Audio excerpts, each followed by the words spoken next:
I'm finally back in New York. I had the craziest week in Philadelphia. Like it was like Murphy's Law. Everything that could go wrong went wrong. And it started off great. I went to the beach, everything was going good. Until I went home and I went to my dad's house and there was a party going on. So when I went to the beach, I should I should rewind. I went to the beach and I noticed when I was going to the beach that there's a lot of they added a toll.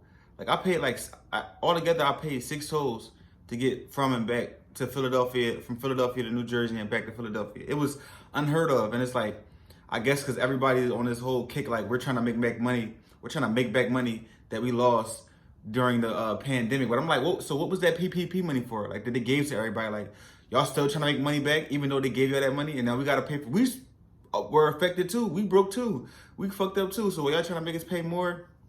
But anyway, I wasn't trying to ruin the trip, so I had put my wallet on my lap so that I could pay the tolls when it was time. Because after the second toll, I realized that I'm gonna be paying a lot of tolls on this trip.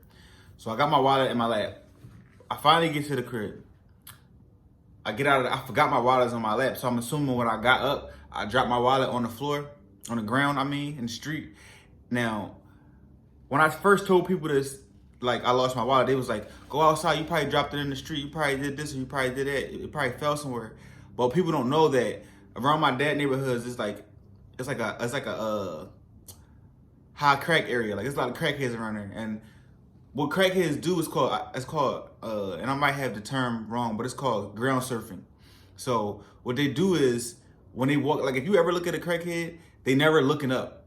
They always looking down. And they're looking down because they want to see if somebody drops some shit. People drop shit all the time. Cigarettes, fucking money, bus passes, credit cards. People drop a lot of stuff.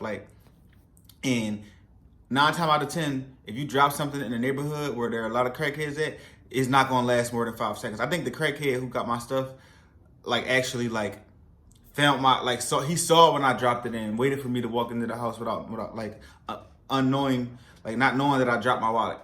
So he got my shit, and I don't know if it's a boy or a girl, but he got my shit. It's probably both people. It's probably a boy and a girl because crackheads, for some reason, they usually be married. Like you're not gonna really find a single a crackhead that's single or not in a relationship. I don't know, but but the whole time I'm like I probably left it in the car. I'm gonna check, but the next morning I woke up, I get a notification that somebody just swiped my car at a gas station. So I'm like, yo, you know what I'm saying? Somebody really got my wallet. So in my head I'm like, all right. So I go to the spot. I'm like, all right. I want to check the cameras because it was a party at my dad's house the day before. So I'm like, let me see if it's somebody that I saw at the party. So we go to the spot. We go to the gas station, Germantown. It's called Germantown Gas. We go to the joint. It's 2 miles away. We wind up walking 2 miles away. And my brother, because he followed me because somebody had took money from him that night too. So we trying to figure out if we can crack this case, we can crack everybody, because everybody was missing stuff. So we if we can find out who this person is, we gonna solve everybody's trying to figure out who stole their shit. So we get there and it's this pack. I don't know where he's from. I think he looked Indian, some type from somewhere over there. So I'm like, yo, can you run the tapes back? So he's like, I'm new to the country. I don't know how to do that. You gotta call the cops and then I'm gonna call the manager or whatever. So first I was frustrated, and the other black people in the store was also frustrated because it seemed like a simple ask, but to him it wasn't. So I called the cops. Cops on their way. Now at this day it's 99 degrees. So the cops on their way. So he's like, can you stand outside? So I'm like, you're not from the country, but you know enough to be racist, because I feel like, why the fuck are you making me stand outside when I got a problem going on in the store? I'm waiting for the cops to come. It's 99 degrees outside. I'm not standing the fuck outside. I got a bald head. When you got a bald head, you sweat more. I just wasn't with it. I wasn't gonna do it. So so now me and him going at it. You know what I'm saying? I basically told him, no, we're not going at it, because I said what I said, and then that was that. So now all of a sudden, he knows what's going on at the store. He calling the manager. He knows everything that's going on at the store now. He just was acting he didn't know what was going on before. So now, because I won't leave the store, he know what's going on. But when I came there asking for help, he's basically was saying he don't really speak English like that. So I'm just like, yo, fuck that. I'm not no, I'm not leaving. Whatever's going to happen is going to happen. black fucking credit cards matter. And this motherfucker was swiping my credit card all around the city that morning. So I'm like, I gotta find out who this is. So the cop finally come, they rewind the tape, and we don't see nobody that we recognize. So I'm like, I don't know. And they're like, you gotta figure out a time. My credit card and my app, they don't tell you the exact time. They just give me the date. And sometimes, like they did, what wound up happening was the person only spent $1, but they spent more than $1. Those charges didn't come to the next day. So I'm like, all right, bet, whatever. We wound up leaving and we walking home. Boom. And now I'm pissed because I'm just like, yo, I'm tired of these people moving into these black neighborhoods and then treating us like a certain way, like we not supporting your business. Like you wouldn't have a business if we wasn't supporting your business. So help us out when we need help. We help y'all out by being like, you know what I'm saying? I don't know if y'all watch the news, but we got a choice of who can be in our neighborhood. Like anything happen, you see how black people act, we burning shit down. And then that's when they start realizing that like, we've been letting y'all be in our neighborhood and run business. Like we've been cordial with y'all, like treat us like in a humane way. But whatever. So we go back to the crib. I checked my credit card again. I canceled half of my joints, but my debit card, like I didn't know how to cancel it from the app, and my bank was closed. This is on a Sunday that's happening.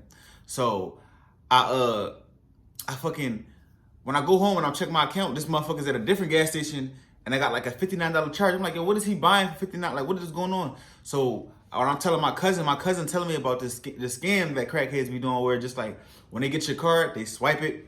When they find a credit card, they go to the gas station and they swipe it and they keep the hose open and they wave people in like, yo, if you want to, I'll give you $20 worth of gas for $15 or $10 or whatever. They make it appeasable for people to like, you know what I'm saying, help them commit fraud. So I find this, I'm like, damn, that's crazy. So now I'm calling, it's like a Visa hotline. So now I'm calling Visa hotline because I gotta get this shit canceled ASAP. So they canceled the joint. They canceled the joint or whatever. Well, I thought they did, but when I found out on Monday, they didn't cancel it because it was a hotline. So they had to wait for the bank to open up to even send the message that they got from me. So I had to wind up calling and canceling on my debit card and getting everything resent out, stuff like that. Then, so now, like, all I got now is, I remember I gave my mom I let her hold my Cash App card. And I had an old ID at my house that, like, I thought I lost, but I didn't. And I wound up buying a new one. So I always kept it, just in case something happened. So now I'm walking around with my ID and my Cash App. I'm back in the game, right? I'm back in the game. So I got some money on my Cash App, so I'm like, all right, I can move around, like, you know what I'm saying, do what I got to do for me and my son. And that was that, like, you know what I'm saying. But then I got another charge again. Because remember I tell you, sometimes my credit card be giving me my charges late. Like, they be telling me what happened late. Another joint for like 70 something. I'm like, yo, this is at the Germantown gas joint where I had an altercation with the Indian guy. So he So I now caught up like, yo, because I had my first dispute when I called up to my credit card people, I was like, the person only spent $1, but now I got to re-report. I'm like, no, they spent more than that day. So I had to call up there and re-report, like, you know what I'm saying, it was actually more than $1. It was like basically almost $80 they spent. So all together, and then I had, also on top of that, I had $70 in my wallet, in cash. You know what I'm saying? So I just totally got fucked over. Then I go to my mom's house. I go to my mom's house and I sleep it off. I wake up, I try to leave, and my key not working. I asked mom, what's going on? My key is working, but it's stuck. It's not coming out the door. I'm like, come on, I don't want to break my key in this door. How can we fix this? So my brother wound up helping me take the key out of the door. So I leave or whatever. Everything is cool. The next night I go over there, you know what I'm saying, I had the same issue, but this time my key actually broke. So now I don't got no, so now I'm thinking that they're gonna take the key out and I get my key made again. No. My brother, for some reason, he changed the whole lock. Like, he changed, so now I don't even have a key to my mom's house. Now I'm banging on the door every time I go there. It's just like some annoying shit, right? So it's like, I'm like, yo, I can't wait to get the fuck, like, you know what I'm saying, out of Philadelphia. But I know I gotta still pick my son up and all of that. So I pick my son up. He don't got his glasses. He leave his glasses inside of school. My son got an eye problem right now. They're trying to straighten up his eyes, so he gotta have his glasses on. So now I'm annoyed by that. I'm like, nothing is going my way.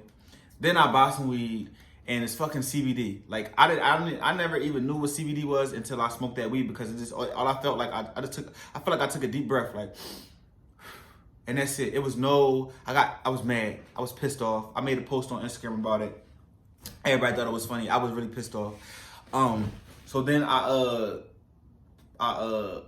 get my son, I drop him off to his mom. We finally, like, you know what I'm saying? I ain't even try to take my anger. I try to not take my anger out on my son when I got other stuff going on, even though I was a little pissed off. So I was still like, showing him the proper love that he need as a child, as a growing young man.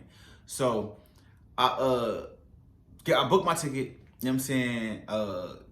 Head on the John to New York, and I'm trying to like transfer some money that I got in my account to my Cash App, and that's not working.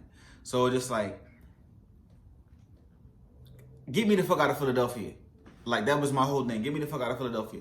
And I got on a, you know what I'm saying, Peter Pan, and I came to Philadelphia, and my whole mood changed. Like, when I got back to my apartment, like, I figured everything out. Like, I figured a way out of my situation, which was not having none of my credit cards or my debit cards.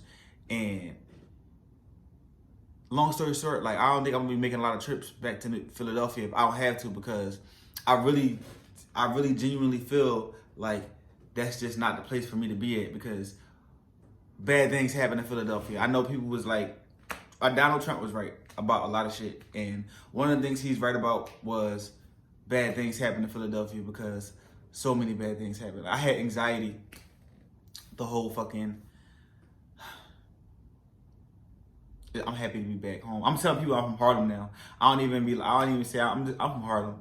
If you like were wondering where I'm from, like, you know what I'm saying? Don't even mention Philly to me for about like a couple of months, because I'm still pissed about how Philly did me this weekend. I gave out too much money. I'm the type of person that give homeless people money all the time on the streets, and they gonna do this to me? To me? The motherfucker who be stopping, I be accepting pamphlets. Motherfuckers give me pamphlets all day. I'm the nigga that stop and like, let's hear you out. I'm the motherfucker who put a couple dollars in a jar and all of that. Give you my leftover piece, and you gonna take my, y'all gonna. It's me against North Philadelphia crackheads. It's on site. Any crackhead I see, like, I'm not gonna do nothing to them, but it's no more spirit change for them. No more spirit change. Me sparing their life is gonna have to be enough until I come down off of this, like, you know what I'm saying, this rage I have for Philadelphia and the crackheads that live on my dad way. It did me dirty. They did me north, is what they say in Philadelphia. They did me north, which means they did me dirty. Because there's some dirty motherfuckers living in North Philadelphia that will steal your wallet and go to the gas station and run a train on your credit card. Stay woke, y'all.